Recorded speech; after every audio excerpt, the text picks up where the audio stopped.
All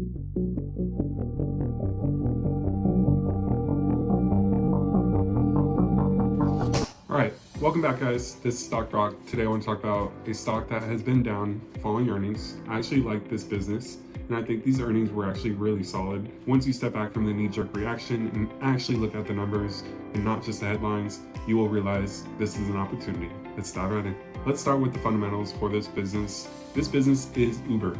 Demand is still very strong. Trips and active users still continue to grow at a double-digit rate. Revenue growth around 20%. Uber's scale is not trivial. That's real operating leverage territory. Free cash flow hit record levels, which matters far more to long-term shareholders than a single quarter EPS miss. Some context to remember is Uber has been profitable for multiple quarters now. This isn't a one-off probability story, it's becoming consistent. The key thing to take away from this earnings is nothing in this report suggested that demand is slowing or the business is broken. The miss was about timing and margin, not relevance. Now let's talk about why the stock sold off. The stock wasn't punished because the quarter was weak, it was punished because expectations were high. Investors wanted a clean profit beat plus raised guidance. Instead, Uber guided conservatively on earnings, signaling near-term margin pressure. And the market that we're in right now, that's enough to trigger selling in a stock that's already had a strong run. This is a classic earnings behavior.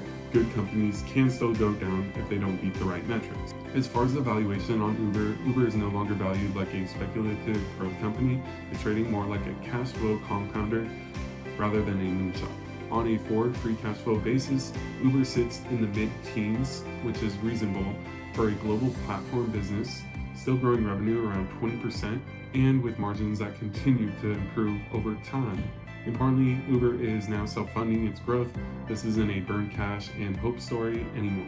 And another reason I'm bullish on Uber is the balance sheet. So Uber sits with strong cash levels, leverage has come down materially, and shareholders' equity has increased year over year.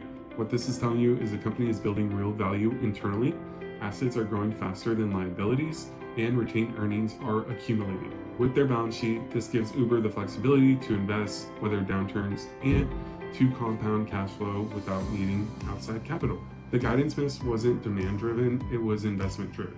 Uber is choosing to price competitively, invest in autonomy partnerships, and expand platform capability. With that said, all of that pressures near-term earnings, but it protects long-term dominance. Say if Uber was only optimizing for the next quarter or the next couple quarters, EPS and margins would look better, but the business is looking a lot further in the future.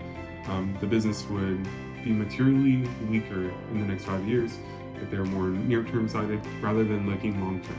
My takeaway is for Uber, the stock went down for technical and expectation reasons, not because the business is performing weakly.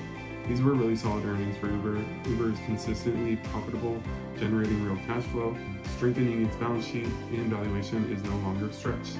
If you're a long-term investor, this could be your opportunity. It's not financial advice. Thanks for watching Stock Rock.